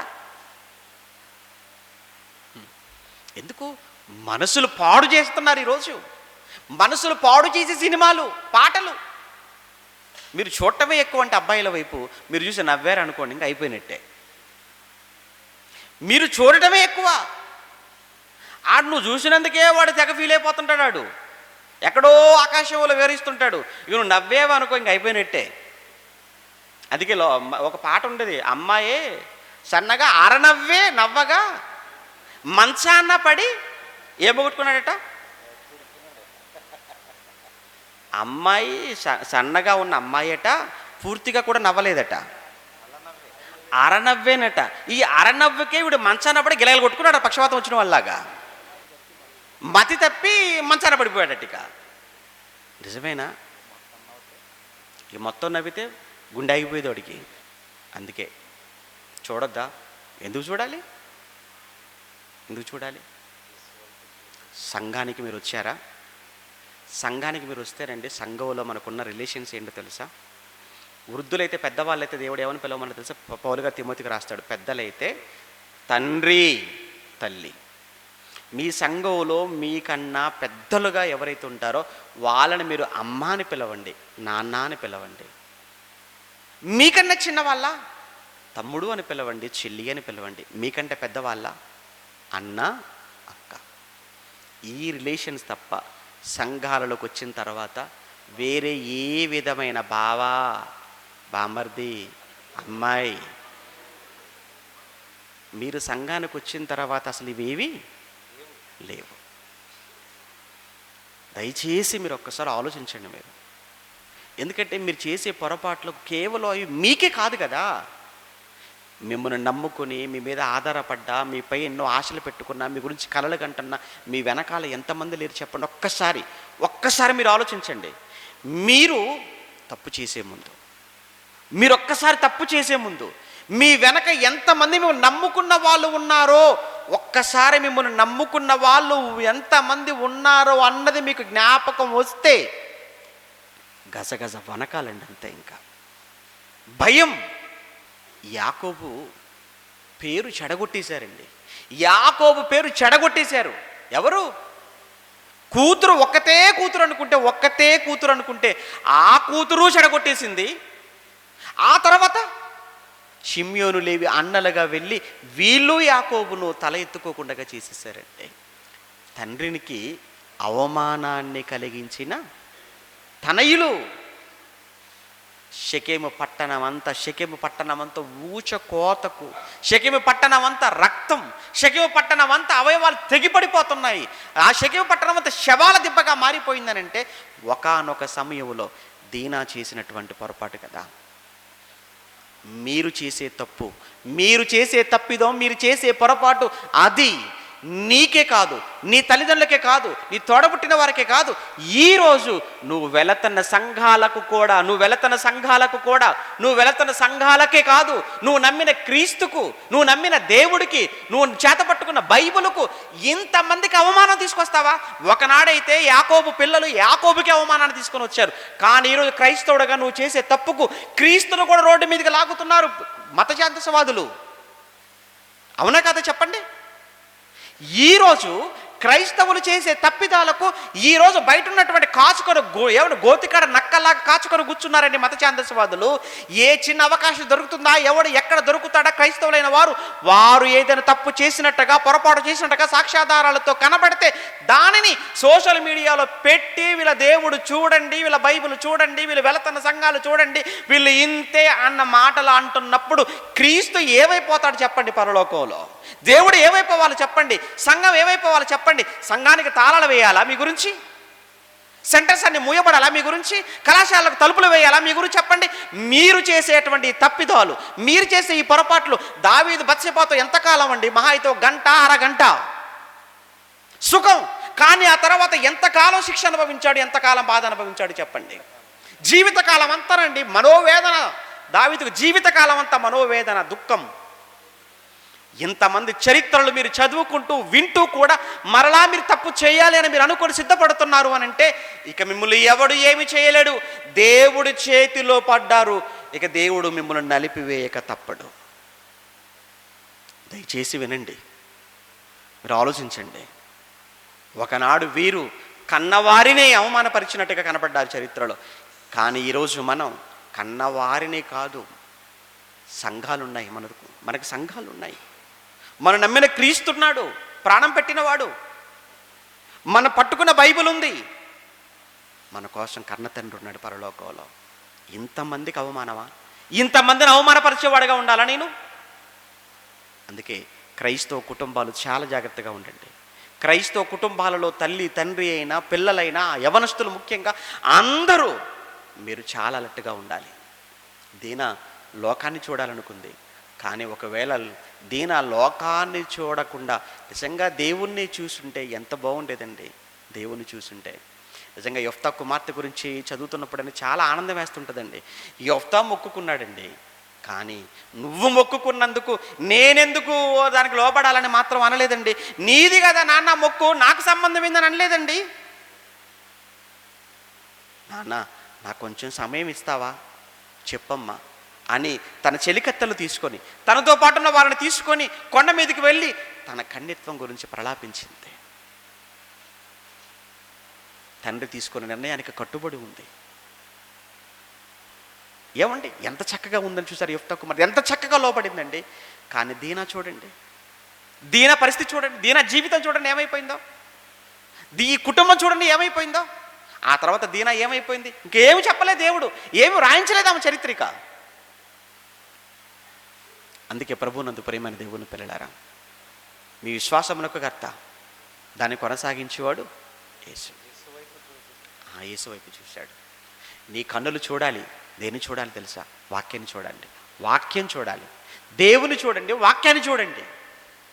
చివరిగా 119 కీర్తన చివరి మాటగా, కీర్తన 119, 37, 119 కీర్తన 37వ వచనంలో భక్తుడు మాట్లాడుతున్న మాట చూడండి. 119 కీర్తన 37వ వచనం, వ్యర్థమైన వాటిని నేను చూడకుండా, వ్యర్థమైన వాటిని చూడకుండా నా కన్నులను త్రిప్పివేయుము. అయ్యా చూసారా, వ్యర్థమైన వాటిని చూడకుండా నా కన్నులు త్రిప్పేసేయ్యా. ఎందుకు? ఈ కన్నులు ఒకవేళ ఇవి చీకటైపోతే, ఈ కన్నులు చీకటైపోతే దేహం అంతా కూడా ఏమైపోతుంది అన్నాడు? చీకటి. నీ దేహమునకు దీపం ఏదన్నాడు? కన్ను. కన్ను పాడైపోయింది, దీనా కన్ను పాడైపోయింది, దీనా కన్ను చెడిపోయింది. లోకం చూడాలనుకుంది, ఆడు చూశాడు, దీనా అందాన్ని చూశాడు. ఇద్దరు కన్నులు పాడైపోయాయి, ఇద్దరి జీవితాలు చీకటిమయమైపోయాయి. ఆ తర్వాత జరిగిన ఫలితాలు, ఆ తర్వాత రెండు కుటుంబాలు జరిగిన పరిణామాలు చూస్తుంటే ఎంత రక్తపాతం. విన్నారు కదా, చదువుకున్నారు కదా, జాగ్రత్తగా ఉండండి. మీ కన్నులు పాడైపోకూడదు, మీ కన్నులు చెడిపోకండి, మీ చూపు పాడుకోకూడదు. మీ చూపు పాడు కాకూడదు అనుకుంటే మీ చూపులతో మీరు చూడవలసింది దేవుణ్ణి, అనగా వాక్యాన్ని చూడండి, వాక్యాన్ని చదవండి, వాక్యాన్ని ఆలోచించండి, వాక్యాన్ని ధ్యానించండి. మీరు పాడైపోరండి, మీరు పాడుకారు. వాక్యాన్ని చూడక ఏదో చూస్తేనే మీ కన్నులు పాడైపోతాయి. సెల్ ఫోన్లో ఏం చూస్తున్నారు? ఏదో చూస్తారు, మీరు వాక్యం చూడరు, వాక్యం వింటారు. వాక్యం వింటున్నట్టుగా ఉంటారు తప్ప ఎంత నటనండి, ఎంత మాయండి. నిజంగా ఈ ఫోన్లు వచ్చిన తర్వాత ఇంకా ఇంకా ఇంకా పాడైపోతున్నారు. చాలా కష్టమైపోతుంది. మీకోసం ఎందుకు ఇంత కష్టపడవలసి వస్తుంది, ఎందుకింత? అయినా ఒకవేళ సమయం దొరికిందా, ఖాళీ ఉందా? సమయం దొరికితే ఖాళీగా ఉంటే వాక్యం చదువుకోవటానికి లేదా దేవుని కోసం ఏదైనా కొత్త కొత్తవి నేర్చుకోవటానికి ఆలోచించడానికి కేటాయించండి. సమయాన్ని పోనివ్వకూడదు, సమయాన్ని సద్వినియోగం చేసుకోవాలి. ఒక్క సెకండ్ కూడా రండి మీ జీవితంలో వేస్ట్ చేయకండి. ఒక్క సెకండ్ కూడా, ఎందుకంటే సెకండ్ కూడా విలువ ఉందండి తెలుసా?